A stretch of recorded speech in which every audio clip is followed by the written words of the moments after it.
Hello. Today's Tuesday, June 11th, and we're recording several days earlier than we typically do, and it's throwing us off. Everything is weird. That thing that happened on Saturday that you're going to accuse us of ignoring, we're not really ignoring it. It hasn't happened for us yet. Don't you understand? They don't understand. Also, we're recording this at toward the end of a workday, so, you may hear some weird background noise from, other offices, and you just should ignore that. Turns out it's an office building and people do stuff. So. They bring things into the workplace that don't belong there. It's a child. It's Foreshadowing. So, as I strive to do every week, and most of the time I can do it, sometimes I can't. I like to start with Ajit Pai. Ajit Pai works to cap funding for rural and poor people and gets GOP backing. So I don't understand enough about how this program works to say definitively what exactly he's doing here that is evil, except for schools with this program typically get free or discounted broadband, or it's a combination of things. Have we always had a fade effect? No. Is that new? That's, I guess, the OBS update. I don't know. That's very fancy. Well, I was going to say this is more of a rough episode, but now that's that just makes up for all the weird noise you're going to get. Well, this is an umbrella. I forget what it's called.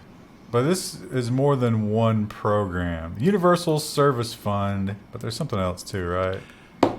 Yeah. Anyway, it's more than one program. The school one is part of it, but then there's the rural build out, and it's all under this one thing. And what he wants to do is budget cap the overall spending for that thing. Yeah. So it's predictable how much money certain companies are going to get.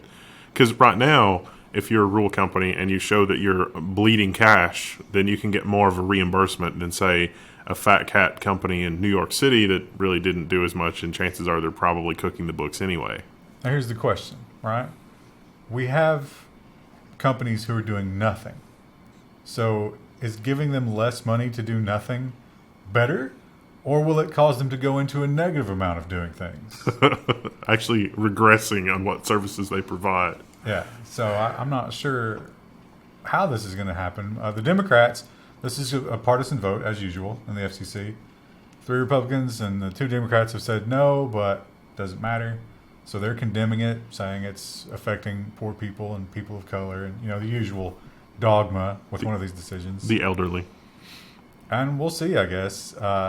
It does have to be reviewed, and there's that you have to give it so many months of user comment. So you can go and comment on it, but we've seen what happens when you do that, right?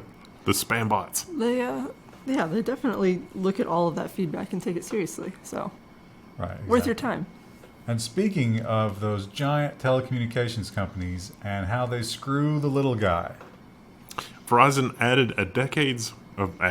Verizon avoided a decade's worth of taxes, and a new law could make it pay up. So basically in New Jersey, if the telecom company has 51% of the holdings, they have to pay some type of property tax. And Verizon in one case said, oh, we're only 44 to 47% of this area, when in reality it was 90%. They just get That's a small numbers change. It's fine. But it's one of those situations where Verizon told it's oh, hey, we're 40%. And the government was like, all right, that sounds good. Yeah. When the reality was 90. Yeah. Gee, maybe someone could have spent 10 minutes looking into that, but no. They also didn't pay taxes in some cases for over a decade. Yeah, because you don't have to as long as you're under that. Yeah. Now they are introducing a new bill. They would have gotten away with it too if it weren't for this darn kids senator and their dog too. And so his bill would retroactively apply those taxes if you'd been caught doing this kind of thing, which would cost them quite a lot of money. They won't like that. You think that'll actually happen? You think they'll actually be punished? Well, I'm sure there will be a heavy lobby against that bill passing. There will some duffel bags full of money will probably change hands. Yeah. We talk about facial recognition almost every week at this point. That's going to be a hotbed political issue for the next election cycle, I think. In before pictures of every American is uploaded to the Pirate Bay. Well, that'd be one way to do it, I guess.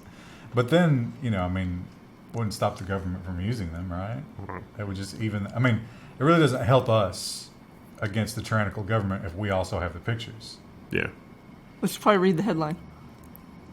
Watchdog says the FBI has access to about 640 million photographs. Here's the newsflash. There's not 640 million people in the U.S. Well, they got multiple shots. They got your driver's license and Your headshots. Instagram. Yeah. Instagram thought photos. So they've got all of the photos that they would normally have in their investigations, plus they have access to the driver's license databases. And the FBI, when questioned about this, they were like, no, don't worry. We only use these for active investigations or when we think there should be an active investigation. I read that line and was like, literally all the time? Yeah. So, well, in other words, anytime we feel like it, that's when we use these. The crazy thing is that 640 million, I mean, even if each one of these photographs is 100 kilobytes, that is a trivial amount of information to store. Well, they don't even store it. They access it through the states as far as the driver's license. Well, I mean, even if the states cut off access, there's no reason to think that they wouldn't have a copy. Oh, yeah, they probably got their own copy. That's true. I could have a copy in a drawer of all of this, and it would be fine. It's not any massive feat to store all this. What if there's an EMP, but you still need to track down these filthy criminals, right? It's going to be in that locked filing cabinet that was protected from the EMP because it's going to be in the bunker. Right? Yeah. Of course it is. Why not? Amazon is definitely part of this government espionage, spying on the people network, right? And they want to be more of it. Amazon loves to work with the government because that's good money. And we've heard of the Jedi program. What a great name, right? For such an awful thing. And the Jedi program was hotly contested among all the big cloud providers. But now Amazon and Microsoft are in the lead. Wonder how they got there. Amazon offered a job to a Pentagon official involved with its $10 billion contract. So, yeah, we covered this a little bit before. Amazon is going to be the cloud provider for the Pentagon. Well, Microsoft is, on paper, they're still in there. I don't think they're going to get it. Maybe if this blows up big enough. Unfortunately, this is pretty normal. I would be surprised if anybody finds any actual wrongdoing here because this actually happened. This is not atypical for government contracting. Well, I mean, look at Ajit Pai. No. Yeah, and all the FCC chairmen and lobbying and regulating are kind of hand in hand, which is one of the big problems. Maybe the big problem with our country. But they point out that this guy, he worked in the Pentagon, and for weeks after he knew he was taking this job with Amazon, he was still working on these programs. Didn't tell anybody. It's crazy. Sad. But not surprising. Now, the thing about, a lot of people like to talk about late stage capitalism, right? We're in this. Is that right before the collapse of society? Well, supposedly, it's foreshadowing. We have to go back to communism. But that is not where we are. We are in crony capitalism, right? That's where the government and the corporations are working hand in hand, like we say, with Amazon and the Pentagon, or Verizon and the FCC. And the government has really, they've tended these giant tech companies like grapes. And now they're fat and juicy, and they are ready to be made into wine by the government. And they are definitely, I think the time of harvest is near. Exclusive. The U.S. Justice Department is considering an Apple probe, according to sources. So, yeah, they're going to probe Apple for antitrust violations. I mean, they should just call up Louis Rossmann and talk about all the terrible things that Apple has done as far as, the right to repair, or, the horrible things they've done in the Qualcomm case. I mean, those, in the 1950s, Apple probably would have already been broken up. But it's not just Apple. It's Google. It's Facebook. Yeah. It's all the big companies. I think part of the 2020 election run is going to be a tough on tech stance, right? Do we know of anything that has been as egregious as the Qualcomm Apple thing? Because from Google, certainly Facebook, but what about Google and Amazon? Because I don't think that Jeff Bezos is as morally bankrupt as Tim Cook.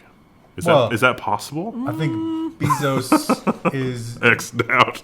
He's not as covert about his, machinations. He's exactly what he's doing. He's trying to conquer the world. Sometimes you don't see it coming, but he was never hiding it. He just it was those texts with the women that he cheated on his wife for 25 years He was with. definitely hiding those. But then when he did it, he was just like, "All right, I did it." and here's half of my money. You know what? You caught me. Good play. But it's just a game to him. yeah, Apple is definitely not. Well, you could say that the Cambridge Analytica thing, like for the people, was worse. But is dumping all those records worse than systematically overcharging people for crap technology? I was thinking about that on the plane ride back from Taipei. Not to digress a little bit because we already don't have enough time, but so imagine a world where Zuckerberg was like, you know, in talking about the privacy thing in Cambridge Analytica, was like, look, people share their information with us, and we want to be good stewards of that. We want to use your private information to offer you services and give you things of value. And we thought that the commercial program like we had with Cambridge Analytica would be a good way for companies to explore that.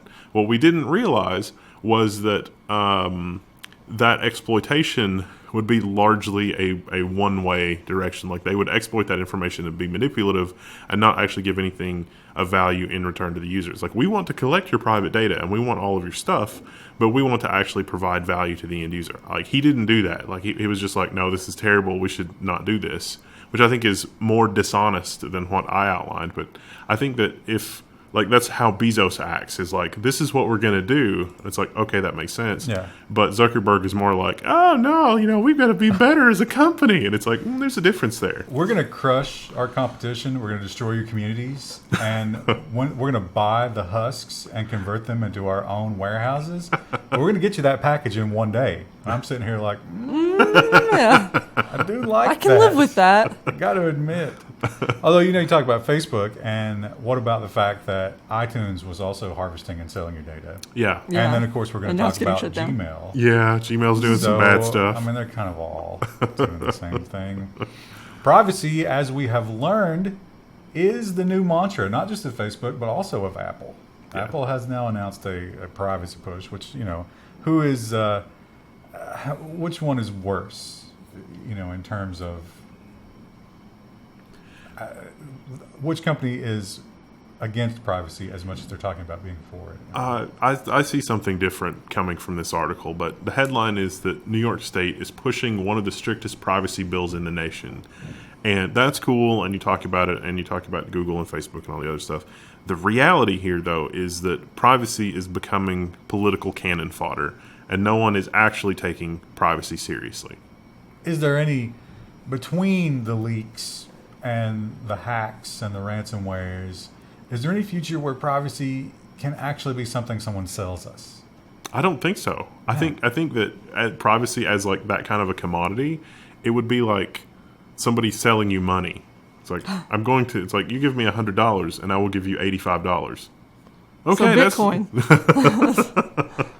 Yeah, and like Bitcoin, every week you'd hear about another exchange that's been taken, another Yeah. privacy exchange that's been compromised because people don't know how to properly secure these kinds of things, you know, especially now the people who are brokering them in government. We all know about the CRISPR babies. We Last do. week, Wendell, you weren't here, but we found out about the CRISPR snails. What? They were able to, you know, snails have like a Fibonacci swirl. Well, they're able to reverse the direction with CRISPR now. Oh, wow. Incredible. Not sure why you do it, but they did. It's a very rare genetic mutation in But It's going to lead to race wars in the snail population eventually. Here in the good old US of A, they've put their foot down about the CRISPR babies. House committee votes to continue ban on genetically modified babies. Here's a conundrum for you, though. What if the genetic modification is to remove a genetic disease? That's what some people are arguing, but others are like, but there's no like plan going forward for the research. There's no legislation for like what the ethical boundaries are. I don't know. It's confusing. I saw an article about the Chinese CRISPR babies, and it was like, the Chinese CRISPR babies could force an early death or face an early death because of this gene, because of the CRISPR thing. And then, you know, you clickbait in and you read it, and it's 1.9 years, possibly. You wouldn't give 1.9 years to be super baby? Except the only thing that they even put in there was that I think they would have a higher resilience to AIDS. Ugh. So it's like, it's kind of like a weird trade-off, really. And if you start adding a ton of things, like, would that reduce it even more? I mean, there's just a lot of questions, I think. Maybe not something you shouldn't pursue, but it needs to be really thoroughly discussed, I think. Well, listen, Generation 1 babies get AIDS resistance for 1.9 years, but Generation 5 babies might get telekinesis for 10 years. And I'm willing to make that trade, you know? Well, we've unlocked humanity's latent psychic abilities. It's going to be the movie Gattaca. Oh, does anybody remember Kick? No. No, don't. I actually kind of got confused reading this. I was like, what is Kick I'm again? pretty sure we talked about Kick when this happened. I remember us talking about it, and I remember us No. saying this is irrelevant. Well, let's refresh our memories. The SEC has sued Kick over $100 million ICO. It sees kin as a security. So it's like they didn't follow the SEC rules because it's a cryptocurrency and they're not doing stuff correctly. So a little bit of a problem there. So Kick was a failed social media thing, and in order to fund themselves, they did Kin, which was an ICO, and they didn't report anything to the SEC, and they didn't pay any taxes, I'm sure, and so the SEC has cried foul. They want their pound of flesh? I'd say they'll get it. We talked last week about Baltimore. Baltimore was under siege from ransomware and pretty much shut them down completely.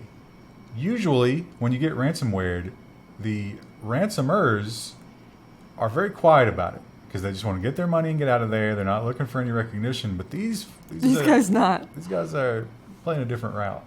Authorities are investigating the claim that Baltimore ransomware group leaked documents to Twitter. So that included medical records. So the city is screwed. This was not just a ransomware attack, and this was a ransomware attack, but they had access to city stuff for forever, apparently. The Twitter account's been removed, but they posted some medical records where the city was like having somebody, like they were reviewing somebody's medical claim or medical records, probably as part of like an employee health plan thing. It was a lawsuit. It was to a lawyer. So it's going to be real bad. There's going to be HIPAA violations, and yeah, they probably should not have kicked the hornet's nest on that one.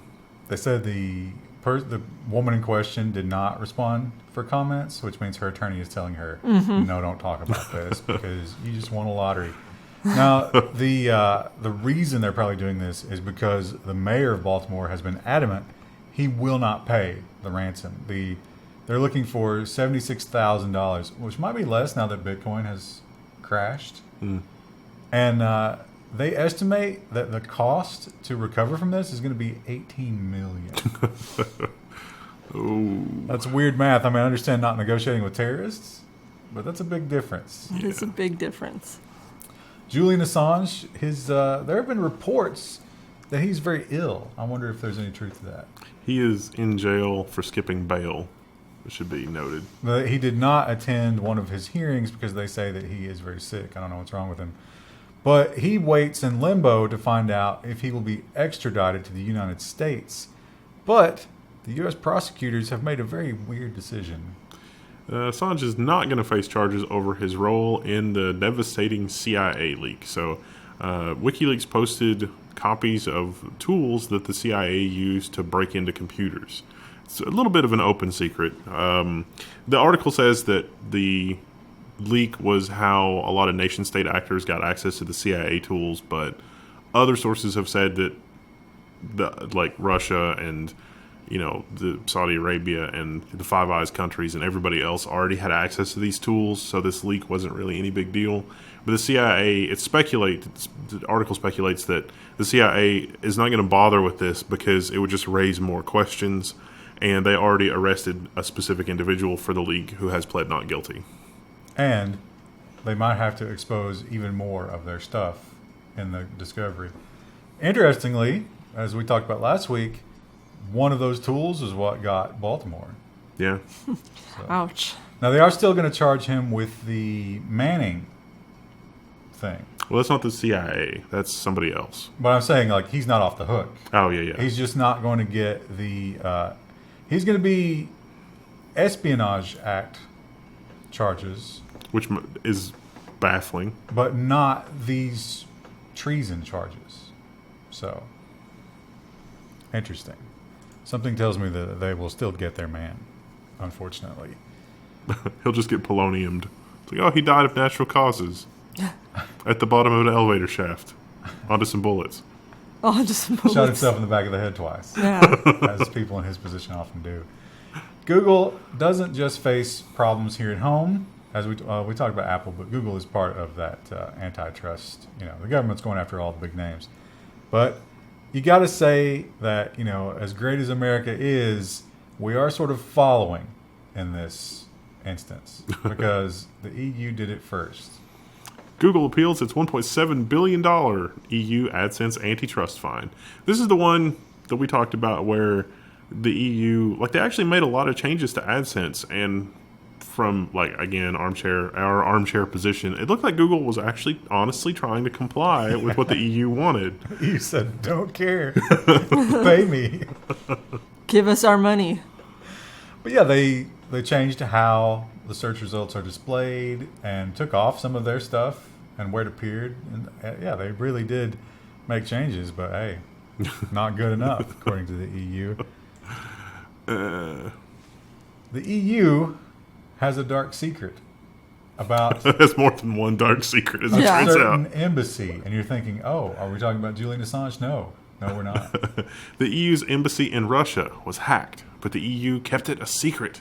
So this is bad because this hack actually affected other EU member states, and I was sitting here reading this thinking, I wonder if this runs afoul of the GDPR stuff, because notifications and stuff like that are supposed to be part of this, so the EU's not following its own recommendations. It happened in 2017, but as soon as GDPR happened and they knew about this, they would have to report it, right? Yeah.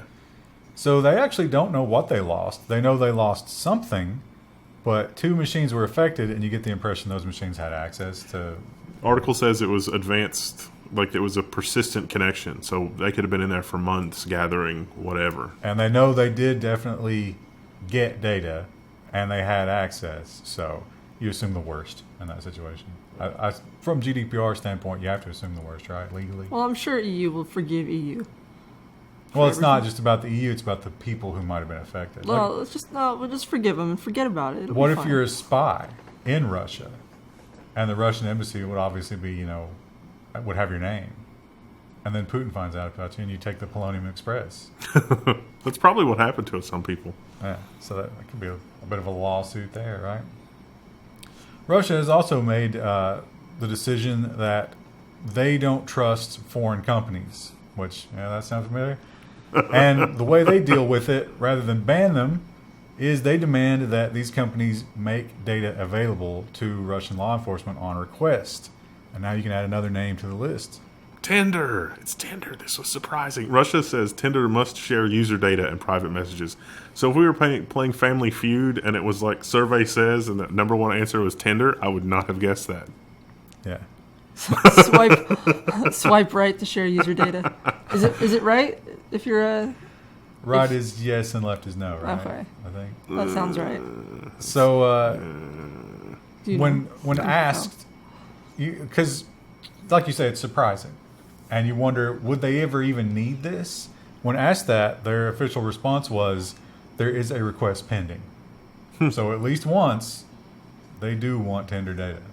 Doesn't it seem like this would be used as political capital, though? And it's like, Yeah, you especially like what if you're on the gay part of it? Yeah, it's like it's like, Representative Ladovsky is on Tinder and we can follow this thing. It's like, oh, what if we went to, this girlfriend from 2 years ago and it's like, we'll give her a bunch of state money to make up a lot of horrible things about this person and take them out politically. You put, you catfish them, put a real nice looking gal on there, arrange a meetup, and once again, Polonium Express. That is a common you wouldn't even have to Polonium Express them. You could just make them part of some horrible incident, which is a thing that happens a lot. Like Julian Assange. It was last week, right? Or was it this week, the Tiananmen Square anniversary? Last week. This past week, yeah. And of course, you saw a lot of Reddit posts about it. People, it's like, oh, we have to make sure the world doesn't forget. I saw someone made it in Minecraft. Wow. That was the thing that was happening while I was in Taiwan. That's one way to express yourself.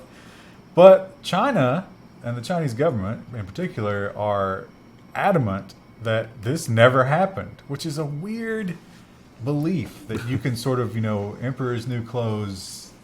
Memory hole it. Yeah, but they will go to great lengths. China has blocked CNN and Reuters about Tiananmen Square. So there was a shaved ice place that I went to in Taiwan, and they were real happy that CNN recommended them. Like, all of their stuff was like, CNN recommended that you come to this shaved ice place. CNN, you should. And it was like on all of their stuff. It's shaved ice so much different Yeah, from one kiosk to the next. Yeah, it was like, no, you must. Ours is the best because CNN an recommends. American news outlet. There's said a so. great YouTube video about I can't remember which country it's in, but it's one of those Southeast Asia countries where there's one of those malls full of just like individual stalls, and one of them is a Michelin star. Yeah. And it's like this guy just overnight, somebody gave him a Michelin star, and he's like, I don't know. A lot more people are showing up, and I'm doing this by myself. But this was what was the name of the place? Refinitiv. So Refinitiv is kind of like AP and Reuters, where they just sort of dispense the news. And the Chinese government went to them, and they were like, "You will not report this here," and so they censored the censorship stories. Wow. Which is a nice little double play, I suppose. And now those stories are getting censored as well. Where does it end? It's just censorship all the way down. This video is not available in China. When does the censorship stop being news so you stop spawning stories about the censorship? It's like pointing the camera at the screen, displaying what's on the camera. Last week we talked about Huawei and the poor Huawei employees who would no longer be able to peer review papers. Now the IEEE has said that story, they actually said we're banning them, but we're waiting to hear back from the U.S. government. They've heard back. So the U.S. Department of Commerce has applied export control restrictions to Huawei and 68 affiliates. The IEEE said, well, it's okay. They can still review and work on this. Yeah. Okay. The government said... So they were banned for like a week. Doesn't that also mean that North Korea can participate again? Do you think they have IEEE standard testing and registration in North Korea? No. They just take the papers they get and use them as flame kindling. Toilet paper. In Australia, last year, they had an interesting news report, and it had to do with the fact that the government probably had given itself power to spy on whoever they felt like. And seems like that's true based on this. Federal police have raided the home of the News Corp journalist Annika Smethurst. There she is. I don't know. We may not have said that correctly. Yeah, that was last year though. This was a pure intimidation move. Oh, absolutely. So she had reported this. Now they have a rule in Australia that anything that threatens to expose the government in some way is a crime. And so they decided, I think that like a new regime got in power or something, right? And they said, or maybe the people who were angling for this all along, and they said, yes, go raid her home. If the government is not accountable to the people, who are they accountable to? And especially the press, like they're supposed to have that protection to actually tell you when things like this happen. And we raided her house because it was fake news. This is not real. It's like, but if it was fake news, then it wouldn't be that much of a threat, right? yeah. It's like It was a friendly visit. That's why they just dumped around her stuff. A friendly visit where they took all of her electronics. Yeah. And just for a little while. It's fine. Oh, she'll never get that back. No, probably not. Yeah. So that's sad. And a lot of people have condemned it as, oppression, which it was. It was oppression. Sad. Let's move to the security portion. We all hate robocalls, right? Does anybody's sitting at home and it's like, oh, it makes me feel alive when I get a robocall? I got a robocall right before we started filming the news on Nice. my work phone. I've gotten a couple while we've been sitting here. So Apple has decided to take matters into their own hands. Apple is building a major defense against spam calls into iOS 13. Calls from unknown numbers will be automatically sent to voicemail. The problem I have with this is that if you have ever used iMessage and enrolled your phone for iMessage, you can't unenroll. It's like the Hotel California. You can never check out. Also, it's not... Can they do that with the GDPR stuff? Like, you have to have a... GDPR doesn't protect you. Well, it doesn't protect me, but they sell stuff overseas. Yeah. But not with the same phone numbers. That's true. So it's not the best solution because you're basically just freezing everybody out. And I've said this before, but especially going through the process of acquiring a home, and the things to put inside that home, you need to be able to get calls. Yeah. If somebody's delivering furniture, they're going to give you that 30-minute warning so you can go meet them there. You need to be able to get an outside call. This would prevent that entirely. So I don't know how useful this is. Oh, what's going on over there? Don't look at the workbench. You didn't hear that. Some USB. Also, is it unknown to Apple or like not in your address book? Because I never add people to my address book. It's your address book, your messages, and your call history. Yeah, so I don't ever add anything to anywhere because my address book's getting uploaded to the cloud. I just memorize numbers. But if it's your call history, wouldn't they just call, go to voicemail, and then call again, and then they're in the history? Or does it keep track of who went to voicemail? Well, it'll be the fun thing where like the spammers are faking like the IRS phone number, and if you call the number, it legit is the IRS. So they're calling from the IRS, but it's a spoofed number. Square. You know that's scaring people too. Sorry, continue. I couldn't read this one because Wall Street Journal. Oh yeah, I couldn't read this one either. Yeah, well, I looked it up in the other place. So Square is a online payment thing, and apparently a lot of people use it, especially with phone payments. Yeah. And I was surprised because the example they gave here was a doctor, and a doctor's just taking phone payments, which is weird, right? You'd think there'd be like It depends. Like, okay, insurance and podiatrist, okay, anesthesiologist, that's probably weird. right, but like Swipe your you're card, waiting to sir. go into the OR. They're like, all right, okay, go and put your thumb on here. So what happened was that there was the medical one where her friend got some instance of her medical, but the really egregious one was a lawyer.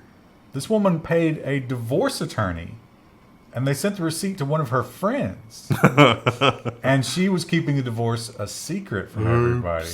Yeah. That's not good. And so they point out several instances where, just for whatever reason, these receipts are going to other people and revealing what you're paying for, which can be embarrassing. So, yeah. Did we do the headline? Oh, Square sends millions of digital receipts, sometimes to the wrong person. One way that I thought this might be happening is, like, if you give somebody your credit card, like, go to the restaurant and pick up some food or whatever, like, they will put in their own email address, and then that email address is associated with your credit card. it would make sense how the friend would get it. But isn't Square a digital payment? Yeah, well, no, you run it like it's the point of sale system. So, like, you have your credit card and you put it in, and then right from the point of sale system, you can add your email address to get loyalty points or leave a note or whatever.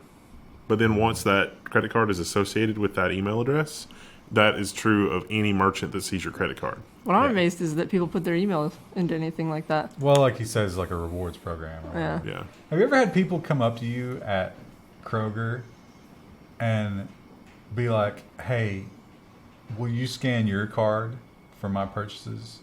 So, like, you can have my fuel points, but I want the discount. And I'm always, it's like, are you buying bomb making supplies or something? Come back to me here. But that's happened to me before. There are certain combinations of things that you can buy at like a Walmart that will set off little alarms.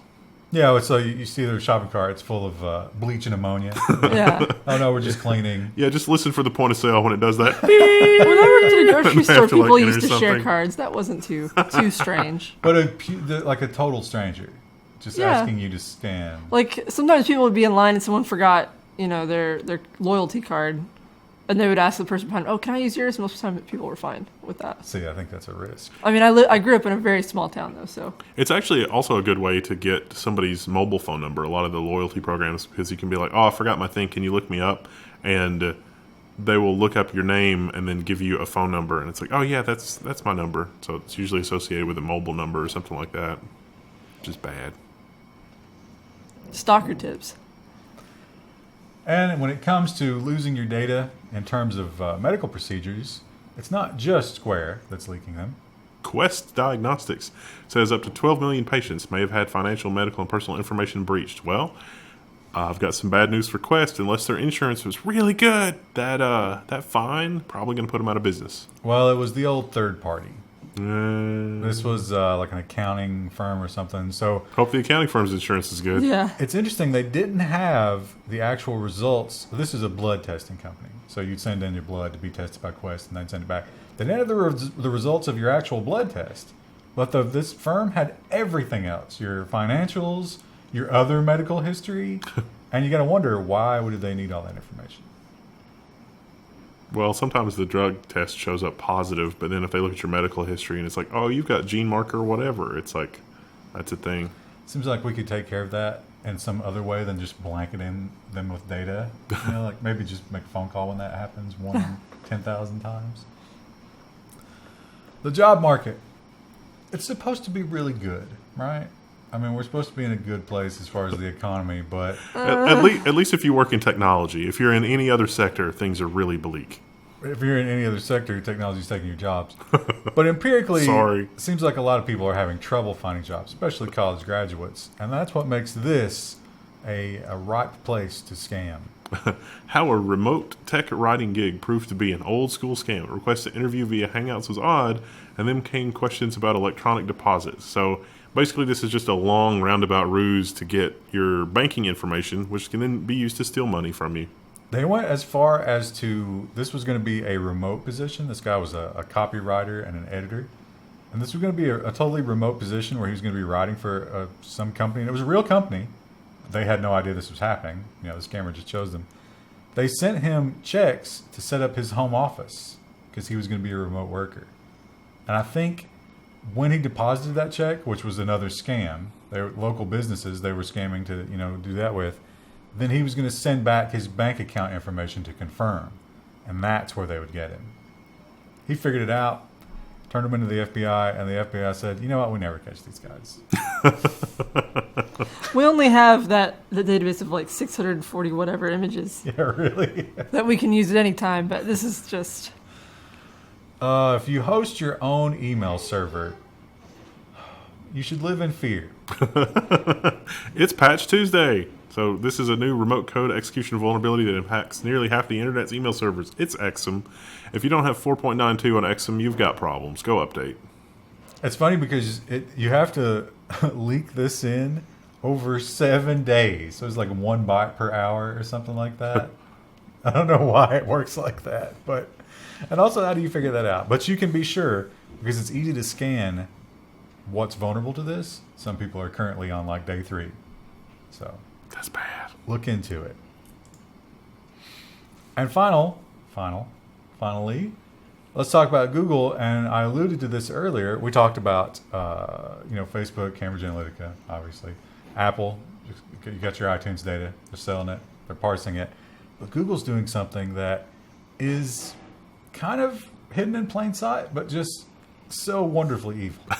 Google's Gmail scans, parses, analyzes, and catalogs your email. So they're talking specifically about receipts. When you buy something online, there's a special thing in your Google history that is about all the stuff that you bought. And so we actually have mentioned this before on our earlier episodes of the news. It was like, that's weird. They've been doing this for years. But whenever they added the feature, they also retroactively scanned all of your old emails so that you can actually go and find this stuff. Nobody tell the guy that wrote this article that Google has agreements with MasterCard and Visa and other credit card processors to actually get your credit card statements. And Rumor has it. well, this is also Mostly confirmed. But wouldn't surprise me if that... But this is Mostly also confirmed. part of analytics and online advertising. Like Google can actually follow you Yeah. from the click through the e-commerce to the payment. Oh, look, he bought something, and then they can report back to whoever bought that ad. Yes. Hey, this person actually bought the thing. That was one of the first things we ever talked about on the Level 1 news was like Google is closing the loop by doing agreements with online commerce people to be able to make their ads more valuable. You are automatically opted in, but if you do go through, like 500 clicks, and this article points out how to do it, you can opt out of this if you want to. You're not really opting out, though. You're just becoming a quote-unquote anonymous data point. Your data's still there. They're still using it. It's just not connect. Well, And you don't have Maybe the, not the connected to you. convenience of going, like if you ever need one of these records, Yeah. you can actually have it. Yeah. There's a whole cottage industry around, because of like the GDPR and people that want to opt out, there's a whole cottage industry around giving you a number and then only associating your personal information with the number at the very last step. So when you request removal under GDPR or whatever, they just delete that record, but all of your other records related to the number stay. Dark times. Unless you're an advertiser and you want to know when people actually buy something. I think it's dark times for the ad industry in general because they don't understand how to advertise anymore. But the reality is that all those super invasive scripts don't really help or hurt advertising all that much anyway. Well, you don't really need them. Also, they do kind of hurt. Well, in terms When of your performance site, and page slows speed, down, yeah. There's all that. They mostly just hurt, so maybe don't use them. That's enough of that for this episode of the news. What we got in the next episode? Well, the next episode will be business and social media, where we'll talk more about advertising. Oh, and boy. bad advertising decisions. At some point, we got to talk about what happened at E3 because that's the thing. But I don't know when that's going to be. Has E3 happened? It will have, yes. By the time this is released. Yeah.